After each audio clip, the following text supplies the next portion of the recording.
Break news. Pakistan సైనికులందరూ కూడా పారిపోతున్నారు. వాళ్ళ ఆర్మీ సైన్యాన్ని వదిలి వాళ్ళ ఇంటికి వెళ్ళిపోతున్నారు. అలాగే వాళ్ళ ఆర్మీ అధ్యక్షుడైన ఆసిఫ్ మునీర్ని అందరూ తిట్టుకుంటున్నారు. మాకొద్దు బాబు, భారత్తో యుద్ధం అంటే మా చావు మేమే కొని తెచ్చుకున్నట్టే అని చెప్పేసి వాళ్ళందరూ కూడా వదిలేసి వెళ్ళిపోతున్నారు. అయితే మరి పాకిస్తాన్ భారత్తో ఒకవేళ యుద్ధం చేస్తే, ఒకవేళ భారత్ గెలిస్తే భారత్కు వచ్చే పరిణామాలు ఎలా ఉంటాయి? అలాగే మరీ ముఖ్యంగా మన ఎన్నో ఏళ్ల నుంచి కాశ్మీర్ కోసం పోట్లాడుతున్నాం. రెండు దేశాలు కూడా కాశ్మీర్ కోసమే ఎక్కువగా పోట్లాడుతున్నారు. ఒకవేళ కాశ్మీర్ ని పాకిస్తాన్ ఆక్రమిస్తే వాళ్ళకు వచ్చే లాభం ఏంటి, భారత్ కు వచ్చే నష్టం ఏంటి? అలాగే మరీ ముఖ్యంగా అసలు పాకిస్తాన్ ఎందుకు ప్రతిసారి భారత్ పైన యుద్ధం చేస్తుంది? ఒకవేళ యుద్ధం చేసి భారత్ పైన గెలిస్తే పాకిస్తాన్ కు వచ్చే లాభాలు ఏంటి? ఇవన్నీ కూడా తెలిస్తే కనుక మీరు మా కింద మాకు కామెంట్ సెక్షన్ లో కామెంట్ చేయండి, మాకు తెలియపరచండి. అలాగే దీనికోసం మనతో పాటు వివరించడానికి నేనైతే ప్రశ్నలు అడిగానో అవన్నీ కూడా మనతో పాటు డిస్కస్ చేయడానికి శివశక్తి కళ్యాణ్ ఉన్నారు మనతో పాటు జూమ్ కాల్ లో. ఒకసారి ఆయనతో మాట్లాడతాం. సార్ నమస్తే. సార్ నమస్తే. నమస్తే, జై శ్రీరామ్. సార్, ఒకవేళ పాకిస్తాన్ తో భారత్ యుద్ధం చేస్తే, ఒకవేళ భారత్ గెలిస్తే దాని తర్వాత వచ్చే పరిణామాలు ఎలా ఉంటాయి? అలాగే మనకు వచ్చే లాభం ఏంటి? యాక్చువల్ గా ఇక్కడ యుద్ధం అనేటటువంటిది రెండు విధాలుగా ఉంటది. ఒకటి ఆర్మీతో చేసేటటువంటి యుద్ధము, లేదా ఆర్మీ ప్రజలతో చేసేటటువంటి యుద్ధం. ఈ రెండు రకాల యుద్ధాలు ప్రస్తుతం సమాజంలో ఉన్నాయి. సో ప్రజలను ఏ విధంగా ఇబ్బంది పెట్టకుండానే, అంటే పాకిస్తాన్ లో సామాన్య పౌరులను ఏ విధంగా ఇబ్బంది పెట్టకుండానే భారతదేశం యుద్ధం చేయాలి. భారతదేశంలో ఉన్నటువంటి సామాన్య ప్రజలను ఇబ్బంది పెట్టకుండా భారతదేశం మీద పాకిస్తాన్ ఆర్మీ యుద్ధం చేయాలి. ఇది ప్రపంచంలో ఉన్నటువంటి రూల్స్ అన్నమాట. ఇంటర్నేషనల్ లాస్ అంటారు వీటిని. ఈ లాస్ ని కనుక ఏ దేశం అయితే బ్రేక్ చేస్తుందో ఆ దేశానికి అంతర్జాతీయ సమాఖ్యలో గాని, యుఎన్ఎస్ఎఫ్ లో గాని, లేకపోతే ఐఎంఎఫ్ లోన్స్ గాని ఇట్లాంటివన్నీ బ్లాక్ చేస్తారు. కాబట్టి ఇప్పుడు యుద్ధం జరిగేది కేవలం రెండు అంశాలు. ఒకటి, ఇండియన్ ఆర్మీ పాకిస్తాన్ ఆర్మీ మీద యుద్ధం చేస్తుంది. యుద్ధం కనుక జరిగితే పాకిస్తాన్ ఆర్మీ నష్టపోతే డెఫినెట్ గా పాకిస్తాన్ లో చాలా తీవ్రమైనటువంటి ప్రభావం ఉంటది ప్రజల మీద. ఎందుకంటే పాకిస్తాన్ ఇప్పటికే చాలా కష్టాల్లో ఉంది. తినడానికి తిండి లేదు, తాగడానికి నీళ్లు లేవు, అభివృద్ధి లేదు. మనం సింధు వాటర్ ట్రీటీ ఏదైతే ఉందో ఆ వాటర్ ట్రీటీని భారతదేశం ఆపేసిన తర్వాత ఆ వాటరు ఎక్కువగా వస్తుంది మనకు. ఎందుకంటే ఇప్పుడు కొంచెం తక్కువగా ఉంది. వర్షాకాలం నీళ్లు పెరుగుతాయి. నీళ్లు పెరిగినప్పుడు తప్పకుండా కిందికి వదలాల్సినటువంటి పరిస్థితి. మనం కిందికి గనక వదిలేస్తే ఆ వాటర్ ని స్టోర్ చేసుకోవడానికి అవసరమైనటువంటి డ్యాములను కూడా పాకిస్తాన్ ఇప్పటి వరకు కట్టుకోలేదు. సో అంత దారుణమైన దయనీయమైనటువంటి పరిస్థితిలో పాకిస్తాన్ ఉంది. కాబట్టి భారత్ కనుక పాకిస్తాన్ మీద యుద్ధం చేస్తే పాకిస్తాన్ దగ్గర ఉన్నటువంటి మిగతా డబ్బులు కూడా $80,000 మిలియన్ ఏమో ఉన్నాయి, ఫారెన్ ఫండ్స్. ఆ డబ్బుల్ని కూడా అది యుద్ధం కోసం ఖర్చు చేయాల్సి వస్తుంది. పాకిస్తాన్ లో తీవ్ర ఆర్థిక సంక్షోభం వస్తుంది. భారత్ కి మాత్రం ఎలాంటి నష్టం లేదు. సరే, అంటే ఇప్పుడు మనం చూస్తున్నాం అక్కడ సైనికులు వాళ్ళు పారిపోతున్నారు, వాళ్ళ ప్రజలు భయపడుతున్నారు. ఖచ్చితంగా ప్రతి ఒక్కరికి తెలుసు ఖచ్చితంగా యుద్ధం వస్తే భారతదేశం గెలుస్తుందని చెప్పేసి. మరి అక్కడ వాళ్ళు జాలి పడుతున్నారని చెప్పేసి మనం ఏమైనా వెనక్కి తగ్గే అవకాశం ఉంటుందా? ఆ ప్రజల కోసం ఆలోచించే ప్రయత్నం ఏమైనా ఉంటుందా? అక్కడ ఇస్లాం మతంతో పాటు అక్కడ కొంతమంది హిందువులు కూడా ఉన్నారు. 55 లక్షల మంది ఉన్నారు. హిందూ దేవాలయాలు కూడా ఉన్నాయి. మరి మనం కూడా ఆలోచించే ప్రయత్నం ఏమైనా చేస్తామా? ఇక్కడ పాకిస్తాన్ లో ఉన్నటువంటి ప్రజల గురించి భారతదేశం ఆలోచించాల్సినటువంటి అవసరం లేదు. భారతదేశం ఆలోచించాల్సింది భారతదేశ ప్రజల గురించి కానీ పాకిస్తాన్ ప్రజల గురించి కాదు. First point. ఖచ్చితంగా భారతదేశం గురించే ఆలోచిస్తుంది. భారతీయ పౌరులను పాకిస్తాన్ ప్రేరేపిత ఉగ్రవాదులు చంపేశారు కాబట్టి ఆ ఉగ్రవాదులకు బుద్ధి చెప్పడానికి, ఆ ఉగ్రవాదుల్ని పురిగొల్పినటువంటి ఆసిఫ్ మునీర్ పాకిస్తాన్ ఆర్మీ చీఫ్ ఎవడైతే ఉన్నాడో వాడి వెనకనున్నటువంటి సైన్యం ఏదైతే ఉందో ఆ సైన్యానికి బుద్ధి చెప్పడానికి భారత్ డెఫినెట్ గా ముందుకెళ్తుంది. పాకిస్తాన్ దొంగ ఏడుపుల్ని భారత్ ఎట్టి పరిస్థితుల్లో పట్టించుకోదు డెఫినెట్ గా. సార్, అలాగే అంటే ఇప్పుడు చూసుకుంటే అక్కడ ఆర్మీ సైన్యం అంతా కూడా దాదాపు 4,500 మందిలో 250 మంది రిజైన్ చేసి వెళ్ళిపోయారు ఒక బెటాలియన్ లో. మొన్న మనకు వచ్చినటువంటి న్యూస్ ఏంటంటే దాదాపు 1060 మంది రిజైన్ చేశారు అని ఒక 4-5 డేస్ బ్యాక్ ఒక న్యూస్ వచ్చింది. రీసెంట్ గా కూడా కొంతమంది రిజైన్ చేశారు నిన్న అని ఒక న్యూస్ వచ్చింది. అసలు రిజైన్ చేయడానికి గల ముఖ్య కారణం మనం అనుకుంటున్నాం అంటే ఆర్మీ మీద భారత్ కనుక దాడి చేస్తే ఆర్మీ వాళ్ళని భారత్ చంపేస్తుంది, అందుకని వాళ్ళు భయపడి రిజైన్ చేస్తున్నారు అనేటటువంటిది ఒక కారణము. యాక్చువల్ గా పాకిస్తాన్ లో ఉన్నటువంటి అంతర్గత సమస్యలు వీటన్నిటికీ ముఖ్య కారణం. ఏంటంటే వెనక నుంచి బలూచిస్తాన్ ఆర్మీ వాళ్ళు ఒక 5 డేస్ బ్యాక్ 10 మంది పాకిస్తాన్ సైనికుల్ని చంపేశారు.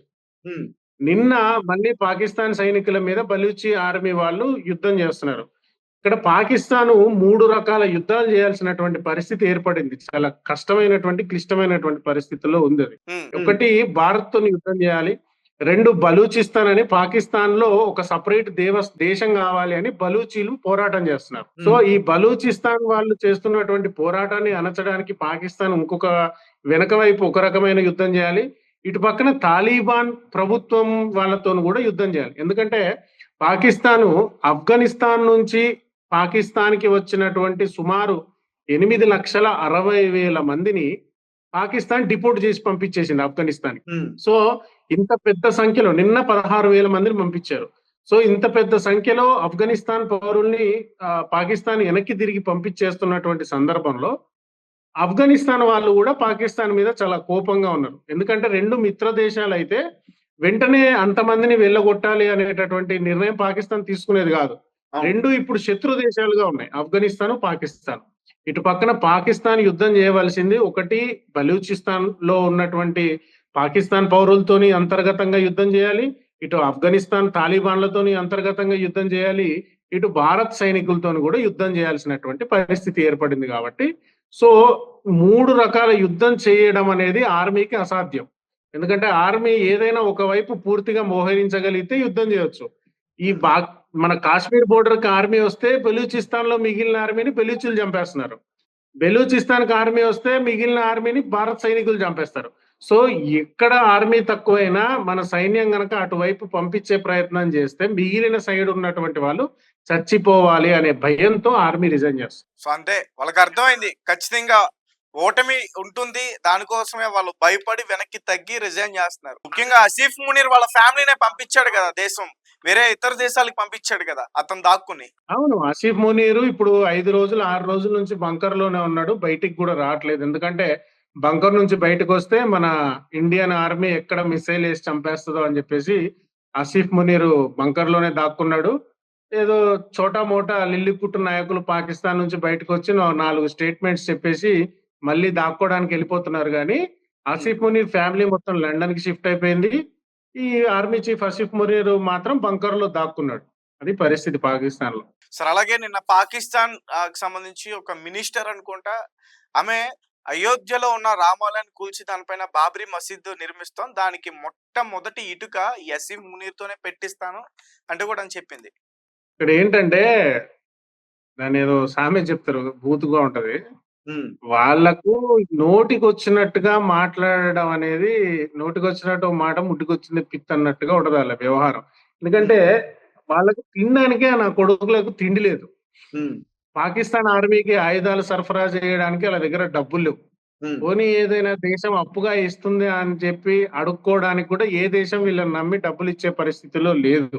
మొన్న IMF ఫండ్స్ కోసం $80,000 ఏమో కావాలని వెళ్తే దాన్ని కూడా భారత ప్రభుత్వం వీళ్ళకు IMF ఫండ్స్ ఇస్తే దాన్ని అభివృద్ధి మీద, సంక్షేమం మీద పెట్టకుండా ఉగ్రవాదుల మీద పాకిస్తాన్ ఖర్చు పెడుతుంది అని భారత ప్రభుత్వం డిప్లొమసీగా జయశంకర్ గారు కూడా వాళ్ళకు కంప్లైంట్ చేయడము, IMF వాళ్ళు ఆ నిధుల్ని ఆపేసి ఆ నిధులు ఇవ్వాలా వద్దా అని May 9వ తారీఖు చర్చలకు సిద్ధంగా ఉన్నారు. అంటే May 9 తర్వాత డిసైడ్ అవుతుంది ఆ నిధులు ఇవ్వాలా వద్దా. ఇప్పుడైతే ఇచ్చే పరిస్థితి లేదు. సో ఇట్లా వాళ్ళ దగ్గర దిక్కు దివానా లేదు. కానీ వాళ్ళు ఎందుకు ఈ విధంగా అయోధ్యను కూల్చేస్తాము, భారత్ లో హిందువుల్ని చంపేస్తామనే స్టేట్మెంట్స్ ఇస్తున్నారు అంటే పాకిస్తాన్ ప్రజలు ఉన్మాదుల్లాగా తయారైపోయారు. వాళ్ళు పేదరికంలో ఉన్నారు. వాళ్ళను మొదటి నుంచి పాకిస్తాన్ ప్రభుత్వాలు కానీ, సైనికులు కానీ, ముల్లాలు కానీ, మౌల్వీలు కానీ మదర్సాలలో, మసీదుల్లో వాళ్లకు మత పిచ్చి అనేది ఎక్కించారు. వాడికి తినడానికి తిండి లేకపోయినా పర్వాలేదు. ఇక్కడ కూడా హైదరాబాద్ కాదు, భారతదేశంలో కొన్ని ముస్లిం వాడలు చూస్తే అట్లనే ఉంటాయి. వాళ్ళకు రోడ్లు ఉండవు, కాలువలు ఉండవు, చెట్లు ఉండవు, తినడానికి తిండి ఉండదు, ఏమీ ఉండదు. కానీ పరమత ద్వేషం మీద బతికేస్తున్నారు. అంటే పాకిస్తాన్ మంత్రులు కానీ, ప్రభుత్వం కానీ భారత్ని తిడితే వాళ్ళకు సంతోషం. వాళ్ళకి తిండి అక్కర్లేదు, నీళ్ళు అక్కర్లేదు. భారత్ లో దేవుళ్ళని తిడితే సంతోషం. ఎందుకంటే అల్లా అవిశ్వాసుల మీద దాడి చేయాలని చెప్పాడు కాబట్టి, అది వాళ్ళ మత గ్రంథం కాబట్టి, వాళ్ళ మత గ్రంథం చెప్పినట్టుగా బతకాలి కాబట్టి వాళ్ళు అవిశ్వాసుల మీద దాడి చేస్తే వాళ్ళకి ఇంకేమీ అవసరం లేదు. అట్లా పాకిస్తాన్ ప్రజలను సంతృప్తి పరచడానికి ఈ విధమైనటువంటి స్టేట్మెంట్స్ ఇస్తున్నారు ఆ మంత్రులు. సరే ఇప్పటికీ కూడా మన భారతదేశ పౌరులు ప్రజలు అమాయక ప్రజలు అక్కడ చనిపోతున్నారు. అయినా గాని ఈ మీడియాలో ఈ వార్తలు టెలికాస్ట్ అవుతున్నప్పుడు దాని కింద కామెంట్స్ మీరు గమనించారా? ఇంకా ఇక్కడే ఉంటూ పాకిస్తానీ పెంపుడు కుక్కలు పాకిస్తాన్ జిందాబాద్ అంటూ కామెంట్లు చేస్తున్నారు. ఇక్కడ పాకిస్తాన్ జిందాబాద్ అనేటటువంటి వాళ్ళు భారతదేశంలో ఒక 2-3% ఉన్నారు. కానీ భారతీయ వ్యతిరేకతతో పాకిస్తాన్ ని సపోర్ట్ చేసే వాళ్ళు 15-20% ఉన్నారు. వీళ్ళకు దేశం మీద వ్యతిరేకత, దేశ వ్యవస్థల మీద వ్యతిరేకత. ఇప్పుడు కొంతమంది క్రైస్తవులు ఉన్నారు. క్రైస్తవులకు నిజంగా పాకిస్తాన్ మీద కానీ లేకపోతే ఆసిఫ్ మునీర్ మీద కానీ ఇస్లాం మీద కానీ ముస్లింల మీద కానీ ప్రేమ ఉండదు. కానీ ఈ కామెంట్లు పెట్టే వాళ్ళలో కొంతమంది క్రైస్తవులు కూడా ఉన్నారు. వీళ్ళకేంటి భారత్ మీద ద్వేషం. భారతదేశాన్ని క్రిస్టియన్ రాజ్యం చేయాలని క్రైస్తవులకి, ఇస్లాం రాజ్యం చేయాలని ముస్లింలకి. కొంతమంది ముస్లింలు భారతదేశం మీద ద్వేషం లేకపోయినా పాకిస్తాన్ మీద ప్రేమ ఉంటది. కానీ కొంతమంది ఈ యాంటీ సోషల్ ఎలిమెంట్స్ ఉంటారు. కొంతమంది మతతత్వవాదులు, క్రైస్తవులలో ఉన్న కులతత్వవాదులు, కమ్యూనిస్టులు, కొంతమంది అంబేద్కరిస్టులు, వీళ్ళకు ఈ దేశం మీద వ్యతిరేకత ఉంటది. ఈ దేశం మీద ద్వేషం ఉంటది. ఆ ద్వేషాన్ని పాకిస్తాన్ ప్రేమగా చూపించేటటువంటి ప్రయత్నం చేస్తున్నారు. ఇట్లాంటి వాళ్ళు ఈ దేశానికి చాలా ప్రమాదం. భారతదేశంలో ఉన్నటువంటి మెజారిటీ ప్రజలు జాగరూకతతో ఏవేకనై ఇలాంటి వ్యక్తులను గమనించి వీళ్ళ తాట తీయకపోతే భావితరాలు చాలా ఇబ్బంది పడతాయి. అవును, ఖచ్చితంగా. సరే అలాగే చూస్తున్నాం మనం ఇంకా మొత్తం పాకిస్తాన్ సైన్యం అంతా కూడా పారిపోతున్నారు. ఎక్కడ కూడా వాళ్ళు యుద్ధం చేయడానికి ముందుకు రావట్లేదు. ఈ వార్త డైరెక్ట్ గా వాళ్ళ పాకిస్తాన్ మీడియానే వాళ్ళు విడుదల చేశారు. అంటే భారత్ కనీసం ఇవి చూసైనా సరే వాళ్ళ మీద జాలిపడి వదిలేస్తుందనే ఒక ఆలోచనతో ఉన్నట్టు నాకు అనిపిస్తుంది. జాలి దయ అనేది యుద్ధంలో ఉండవు. యుద్ధం మొదలయ్యేన తర్వాత ఆల్రెడీ యుద్ధం స్టార్ట్ అయిపోయింది. నరేంద్ర మోడీ గారు చెప్పింది ఏంటంటే బాల్ తీసుకెళ్లి మిలిటరీ కోర్టులో వేసారు. అంటే ఆర్మీ ఏ నిర్ణయం తీసుకున్నా ఓకే అనేటటువంటిది ఇచ్చేసారు ఆల్రెడీ. ఇప్పుడు యుద్ధం ఆర్మీకి ఎందుకు ఇచ్చాడు? Simple logic. ఇప్పుడు తన కంట్రోల్లో పెట్టుకుంటే యుద్ధం చేయాలా వద్దా అనేటటువంటి డిస్కషన్ ఉన్నట్టు. మోడీ గారు ఆర్మీకి ఫ్రీ హ్యాండ్ ఇచ్చినట్టుగా స్టేట్మెంట్ కూడా ఇచ్చేశారు. అసలు ఆర్మీ ఎందుకుంది? ఆర్మీ వర్క్ ఏంటి? యుద్ధం చేయడం. యుద్ధానికి సిద్ధంగా ఉండడమే ఆర్మీ పని. ఆర్మీ చేతికి ఇచ్చినట్టే యుద్ధం చేయమని చెప్పినట్టే కదా. ఇంకా ఈ యుద్ధం చేయడం అనేటటువంటిది మొదలైంది ఆల్రెడీ. మొదలైన తర్వాత ఏ విధమైనటువంటి అరమరికలు లేవు. యుద్ధం అనివార్యం. సార్ ఒకవేళ యుద్ధం కనుక జరిగితే చరిత్రలో దీని గురించి ఏం చెప్పుకుంటారు సార్? యుద్ధం జరిగితే పాకిస్తాన్ అనేటటువంటిది తీవ్రంగా నష్టపోతుంది. ఒక 100 ఏళ్ల వెనక్కి పాకిస్తాన్ వెళ్ళిపోతుంది. చరిత్ర ఏం చెప్పుకుంటది అంటే భారతదేశం జోలికి ఇంకోసారి ఏ ఉగ్రవాది, ఏ ఇస్లామిక్ టెర్రరిస్టు, ఏ పాకిస్తాన్ ప్రేరేపిత ముస్లిం ఉగ్రవాది రాకుండా ఉంటేనే వాళ్ళ ప్రాణాలకు మంచిదని చెప్పుకుంటారు. సార్ అలాగే మరి కాశ్మీర్ పైన పాకిస్తాన్ ఎక్కువగా అటాక్ చేస్తుంది. ఆ కాశ్మీర్ ని స్వాధీనం చేసుకోవడానికి, దాన్ని ఆక్రమించడానికి ఫస్ట్ నుంచి కూడా వాళ్ళు ఇదే రకంగా ఫైట్ చేస్తున్నారు. ఏంటి అసలు కాశ్మీర్ ని పాకిస్తాన్ ఒకవేళ ఆక్రమిస్తే వాళ్ళకి వచ్చే లాభాలు ఏంటి? దానివల్ల వాళ్ళ దేశ ప్రజలకైనా ఉపయోగం ఉందా? వాళ్ళైనా బాగుపడతారా? ఇక్కడ పాకిస్తాన్ అనేటటువంటిది మతం ఆధారంగా ఏర్పడినటువంటి దేశం. First point. 2, పాకిస్తాన్ ఏర్పడినప్పుడు వాళ్ళ నినాదం ఏంటంటే లాహోర్ వీధుల్లో కత్తులతో హిందువుల మీద ఊచకోత కోసిన తర్వాత నవ్వుతూ పాకిస్తాన్ని లాక్కున్నాం, ఏడిపిస్తూ హిందుస్థాన్ని లాక్కుంటాం అనేటటువంటి నినాదాలతో వాళ్ళు లాహోర్ లో కత్తులు పట్టుకొని ముస్లిం మూకలు తిరిగాయి.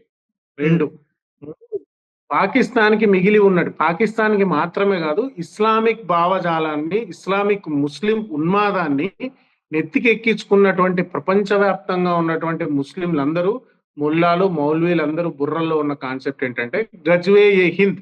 గజ్వే హింద్ అంటే మిగిలిపోయినటువంటి భారతదేశం ఏదైతే ఉందో ఆ దేశాన్ని ఇస్లామిక్ దేశంగా మార్చాలి అనేటటువంటి ఉద్దేశంతో వాళ్ళు గత 70 సంవత్సరాలుగా పనిచేస్తున్నారు. గజ్వే ఏ హింద్ అనే కాన్సెప్ట్ తో పనిచేస్తున్నారు. దాన్ని గూగుల్లో కొడితే మీ అందరికీ తెలుస్తుంది. సో గజ్వే హింద్ అనే కాన్సెప్ట్ కి మొట్టమొదటి అడుగు కాశ్మీర్. కాశ్మీర్ లో గనక పోరాటం చేస్తే కాశ్మీర్ అనేటటువంటిది గేట్ లాంటిది.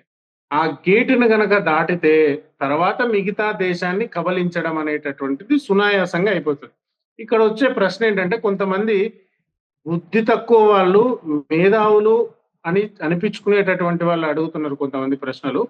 గుజరాత్ తోని బార్డర్ ఉంటది పాకిస్తాన్‌కి. అవును. రాజస్థాన్ బార్డర్ ఉంటది. పంజాబ్ తోని బార్డర్ ఉంటది. కాశ్మీర్ తోని బార్డర్ ఉంటది. కానీ గుజరాత్‌లో గాని, రాజస్థాన్‌లో గాని, పంజాబ్‌లో గాని, కాశ్మీర్‌లో గాని ఎప్పుడూ ఈ 3 రాష్ట్రాల్లో గొడవలు జరగవు. గుజరాత్, రాజస్థాన్, పంజాబ్ ఇక్కడ ఎక్కువ ఎప్పుడు కూడా ఉగ్రదాడులు జరగవు. ఓన్లీ కాశ్మీర్ లోనే జరుగుతాయి. కాశ్మీర్‌లోనే జరుగుతాయి. ఎందుకు కాశ్మీర్‌లో జరుగుతాయి అని చెప్పి వాళ్ళు అంటే అని అడుగుతుంటారు కొంతమంది. దీనికి మనం ఒకసారి వెనక్కి చరిత్రలోకెళ్ళాలి. కాశ్మీర్ అనేటటువంటిది నెహ్రూ అలసత్వం వల్ల, కాంగ్రెస్ పార్టీ నిర్లక్ష్యం వల్ల, వీళ్ళ చాతగానితనం వల్ల ఒక డిస్ప్యూటెడ్ ల్యాండ్ అయిపోయింది. కాశ్మీర్‌లో ఉన్నటువంటి ప్రజలు కాశ్మీర్‌లో కలవాలని కొంతమంది, భారత్‌లో కలవాలని కొంతమంది, కాశ్మీర్ రాజు భారత్‌లో కలవాలని సంతకం చేసి భారత సైన్యాన్ని కాశ్మీర్ తీసుకెళ్లే లోపల పాకిస్తాన్ సైన్యం కొంత భాగాన్ని ఆక్యుపై చేసుకోవడము సైనిక చర్య ద్వారా. సో అప్పుడు ఇంటర్నేషనల్ గా ఉన్నటువంటి కొన్ని ఫోర్సెస్ అమెరికా గాని, బ్రిటన్ గాని, ఐక్యరాజ్య సమితి గాని వీళ్ళందరూ వచ్చి ఇది ఒక డిస్ప్యూటెడ్ ల్యాండ్ గా ఇలా ఉంచండి అని చెప్పి ఒక ట్రీటీ చేయడం, ఒక ఒప్పందం చేయడం, యుద్ధాన్ని విరమింపజేయడం, ఇట్లా అనేక సంఘటనలు జరిగినాయి కాబట్టి అదొక డిస్ప్యూటెడ్ ల్యాండ్ ఉంది కాబట్టి అక్కడ యుద్ధం చేస్తున్నారు. అక్కడ యుద్ధం చేసి దాన్ని గెలుచుకున్న తర్వాత మిగతా భారతదేశం మీద యుద్ధం చేస్తారు. మిగతా రాష్ట్రాల్లో గనక పాకిస్తాన్ యుద్ధం చేస్తే పాకిస్తాన్‌కి ప్రపంచవ్యాప్తంగా తినడానికి తిండి కూడా దొరకదు. ఐఎంఎఫ్ ఫండ్స్ రావు. ఎందుకంటే ఇంటర్నేషనల్ లాస్‌ని బ్రేక్ చేసినట్టు అయితది కాబట్టి మిగతా రాష్ట్రాల మీద దాడులు చేస్తే కాశ్మీర్ అనేది డిస్ప్యూటెడ్ కాబట్టి డిస్ప్యూటెడ్ వార్ అనేది ఎప్పటినుంచో ఉంది కాబట్టి ఐక్యరాజ్య సమితి గాని, ఇంటర్నేషనల్ లాస్ గాని దాన్ని పెద్దగా పట్టించుకోవు. కానీ మిగతా రాష్ట్రాల మీద దాడులు చేస్తే పాకిస్తాన్‌కి తినడానికి